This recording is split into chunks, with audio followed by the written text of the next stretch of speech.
Good morning, happy independence day. সীমান্তে থাকা সেই সমস্ত যোদ্ধাদের জানাই প্রণাম, ভালোবাসা, কুর্নিশ, এমনকি কৃতজ্ঞতা, যাদের জন্য আমরা প্রত্যেকটা মুহূর্ত, প্রত্যেকটা সেকেন্ড, প্রত্যেকটা মিনিট, প্রতিটা দিন, প্রতিটা বছর এত সুন্দরভাবে, সুস্থভাবে, সেফলি আছি, শুধুমাত্র তাদের জন্য। তাদের সবাইকে জানাই happy independence day. Good morning, আজকে ব্লগটা এখান থেকেই শুরু করছি। এখন সকালবেলা তো কাজকর্ম শুরু করেই দিয়েছি। ভাতের জন্য চাল বসিয়ে দিয়েছি, ডাল করব, ডালটাও ভিজিয়ে রাখলাম। মটর ডাল তো একটু ভিজিয়ে রাখলে তাড়াতাড়ি হয়ে যায়। বাজার করে এনেছে, কি এনেছে আমি তোমাদের দেখাই, আর তুমি বলো বাজারের অবস্থাটা কিরকম। আম চাটনি করব। বাজারের অবস্থা সবাই জানে কিরকম। করলাটা দেখো কি লম্বা লম্বা করলা, এটা কি করব, ভাজা করব? হ্যাঁ, উচ্ছে আলু ভাজা করে দেবে।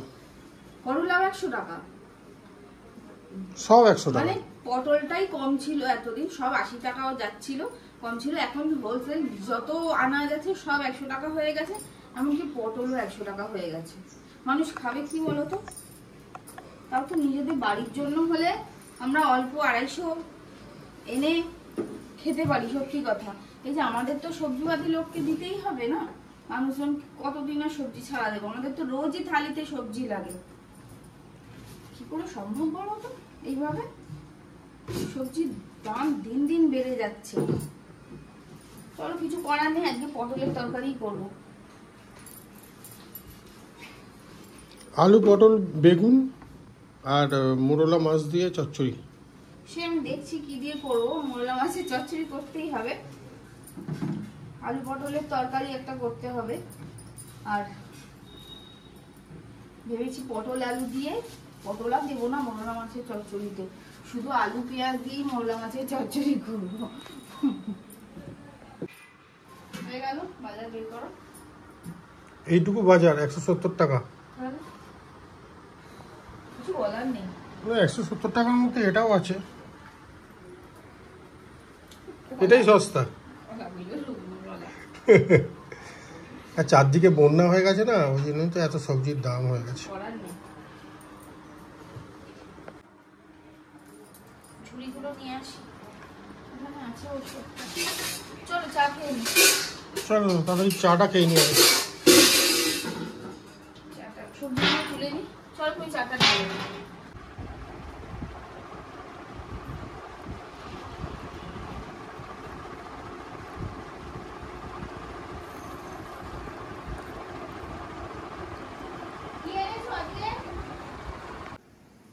মোরলা মাছগুলো ধুয়ে নুন হলুদ মাখিয়ে নিয়েছি, মা ধুয়ে দিল, নুন হলুদ মাখিয়ে রেখেছি। এটাকে আলু দিয়ে চচ্চড়ি করবো আজকে। শুধু আলু?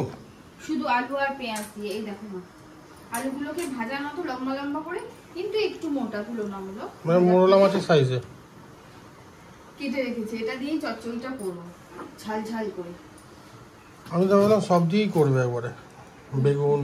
না না দিলাম না, যা সবজির দাম সবকিছু আর ওর মধ্যে দিলাম না, আলাদা নিরামিষের তরকারি হয়ে যাবে। আর বেগুনটা ভাজা করা যাবে, বা বেগুনের কালকে যে বেগুনের তরকারিটা করেছিলাম তখন ওটা খুব ভালো হয়েছে, ওরকম করা যেতে পারে, একটা সবজি হয়ে যাবে। মাছের মধ্যে এত দিয়ে লাভ নেই। আম কি আর পাওনি? একটা আম এনেছো? হ্যাঁ একটাই জিনিস। এই যাচ্ছে পেয়ারা, ঢেকেই যাচ্ছে। চলো ওদিকে হয়ে কিসে এত তাড়াহুড়ো করছো? ওই যে রেসিপিটা হয়ে গেছে, তারপর আবার বাকি ওটা ডেলিভারি দিতে যাবে। দেখাই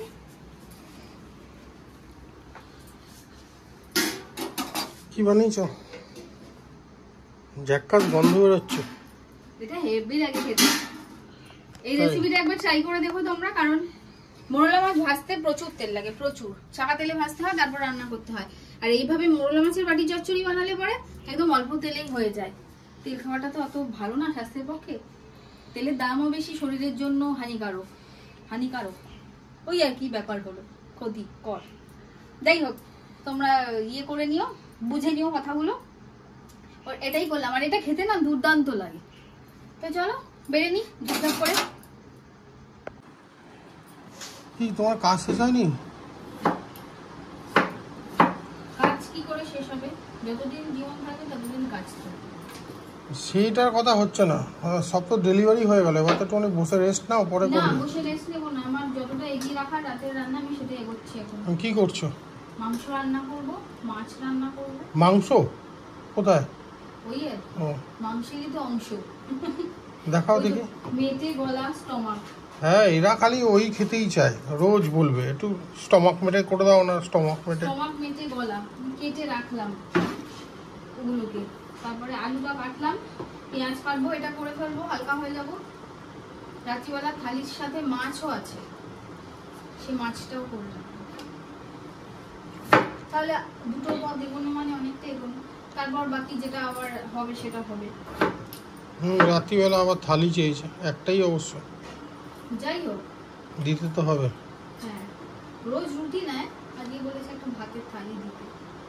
না হলে রাতে আমরা থালি দিই না, মানে করি না। রাতে একটাই থালি রোজ হয়, সেটা হলো আমার থালি, ভাতের থালি। মা একটু লিকার চা করছে, খিদে পেয়ে গেছে। আজকে যা টিফিন খেয়েছি আর সে বলার মতো না, সেরা টিফিন। কলাগুলো এনেছি, কাঁচা কলাও ওর থেকে নরম হয়, ওগুলো নাকি পাকা কলা। সে চোখলা আমি ছুলতে পারছি না, দাঁত দিয়েও কামড়ানো যাবে না, মানে এরকম কলা। সব ফেলেছি, মুড়ির সাথে মাখতে গিয়েও আঙুল ফাঙুল ব্যথা হয়ে গেল, এরকম কলা। কাকা বিশ্ববিখ্যাত দেয়। কি জঘন্য, খেতেই পারলাম না আজকে আর। তারপরে চা আর বিস্কুট খেলাম। ঝলমল করছে রোদ, মাঝে মাঝে প্রচন্ড হাওয়া, আকাশে মেঘ। ভালো লাগছে বেশ, না? বেশ ভালো লাগছে। ভাদ্র মাস এসছে তো, হ্যাঁ, ভাদ্র মাসের রোদ। কি করছো? বসে পড়ো তো নিচে।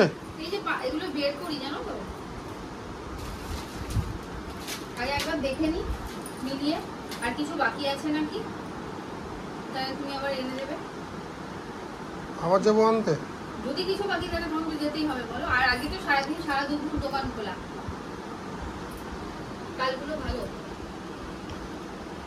আর কি বলে, সব জিনিসপত্র গোপালের জন্মদিনের সব ব্যবস্থাপনা তো শুরু হয়েই গেছে। এই তো গোপালদা দেখছে, হাসছে, দেখছে আর হাসছে।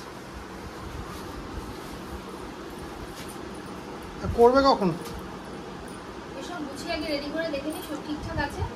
বাসনগুলো গিয়ে এখন মেজে রেখে দেবো, তারপর স্নান করে উঠে সব করবো। মেনলি তালের বড়াটা করে নেবো আজকে।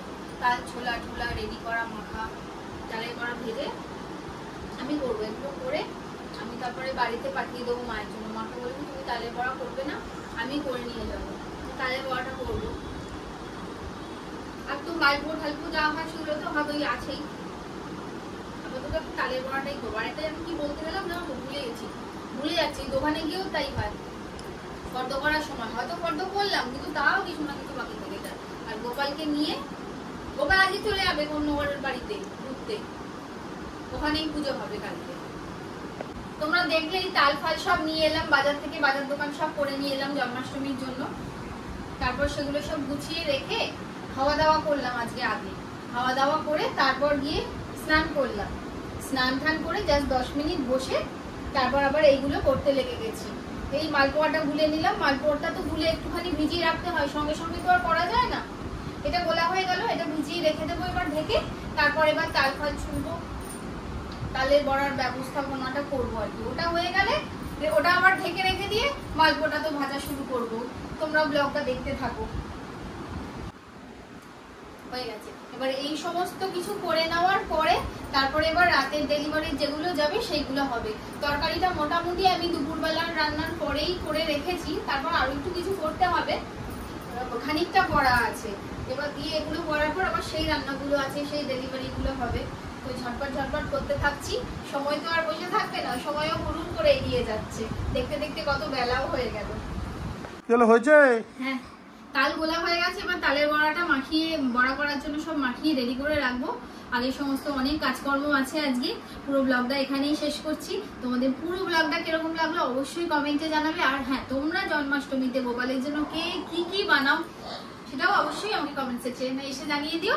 আর পুরো ব্লগটা যদি ভালো লেগে থাকে তাহলে অবশ্যই একটা লাইক কমেন্ট শেয়ার করে দিও। তো চলো আজকের মতো টাটা, সবাই সুস্থ থেকো, ভালো থেকো, সাবধানে থেকো।